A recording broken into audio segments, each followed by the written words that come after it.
NDA से अब कहीं न कहीं दरकिनार कर दिया गया चिराग के चाचा पूर्व केंद्रीय मंत्री पशुपति कुमार पारस को। इस बार 2025 में कहा जा रहा है कि ज्यादातर चांस है, क्योंकि कल चूरा दही के भोज में उनके यहाँ लालू प्रसाद यादव गए थे। तो महागठबंधन के साथ आते हैं, जहाँ जहाँ चिराग के अगर उम्मीदवार होंगे वहाँ पर पशुपति पारस अपना कैंडिडेट अगर उतार देते हैं तो खेला खराब होगा एनडीए का। देखिए, चाचा का कहीं वोट नहीं है, चाचा से कोई खेला वाला खराब नहीं। नेता है, पुराने नेता बड़े चाचा को नेता एक मिनट, ठीक है, चाचा को नेता किसने बताया? हाँ। असली रामविलास पासवान जी का वारिस कौन है? उनके सत्ता का संभालने वाला कौन? चिराग पासवान है। रामविलास जी के उत्तराधिकारी बताते हैं। आप इतना बताइए, असली उत्तराधिकारी हम हैं। एक बात आप भी जानते हैं कि क्या नाम है कि अगर किसी मतलब पुत्र का, अगर किसी बाप का मतलब मान लीजिए राजनीतिक मंच है, तो कोई भी संपत्ति है, तो किसी भी चीज पे अधिकार किसका होता है? कौन उत्तराधिकारी होता है? उसका बेटा होता है। अपने से कह देने से हम इनका उत्तराधिकारी हैं तो नहीं ना हो जाता है। हम भी बता देंगे प्रधानमंत्री के उत्तराधिकारी है तो मान सकते हैं क्या आप हम उत्तराधिकारी? कभी नहीं हो सकता है। चाचा का कहीं पता नहीं चला। 2024 के चुनाव में चाचा को देखे कहीं नजर आए? चाचा नहीं आए। 2025 में भी नहीं आएंगे। इस बात को आप गांठ बांध के रख लीजिए, ठीक है? इसीलिए तो अपना अलग अब तैयारी कर रहे हैं। उन्होंने कल कहा है कि अप्रैल में हम मीटिंग करेंगे और उस बात को तय करेंगे कि हमको क्या करना है। शांत थोड़े हम बैठेंगे, वो कह रहे हैं। चाचा तो नवंबर में भी तैयारी किए थे, हम शांत नहीं बैठेंगे। फिर चाचा भी इधर उधर जा रहे हैं, क्या कर रहे हैं? हम लोग तो इतना जानते हैं कि चाचा गठबंधन में नहीं है।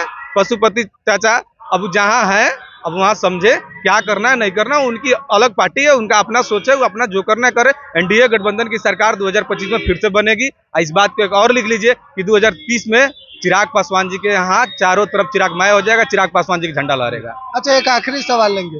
कल यानी कि बीते दिन चिराग पासवान सिवान गए थे, वहां पर खाम्स ब्रदर, जिनका वहाँ तुती चलता है साबुद्दीन के बाद कहा जा रहा है, उनको उन्होंने पार्टी में शामिल करा। कई लोग कह रहे हैं कि उनके ऊपर दर्जनों आरोप है।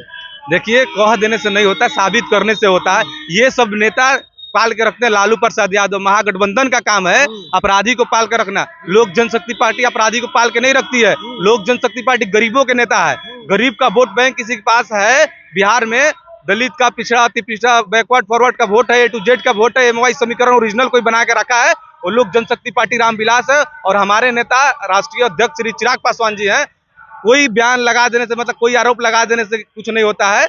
मान लीजिए हमारे उनके आने से मेरी पार्टी भी मजबूत हुई है, और हम लोग खुशी की बात है कि वहाँ आए, हम लोग पार्टी में आए, और वहाँ हम लोग सिवान में पार्टी मजबूत भी हुई। वही चीज है। ये महागठबंधन एक काम है कि जो उल्टा सुल्टा लुच्चा लफंगा वाला काम करना, क्या ना फालतू वाला आरोप लगा देना। हम लोग कोई टिक्का टिप्पणी किसी पे नहीं करते हैं। हमारे भाई हैं, वो साथ में हम लोग आए हैं। समझ लीजिए कि जो होगा आगे देखा जाएगा।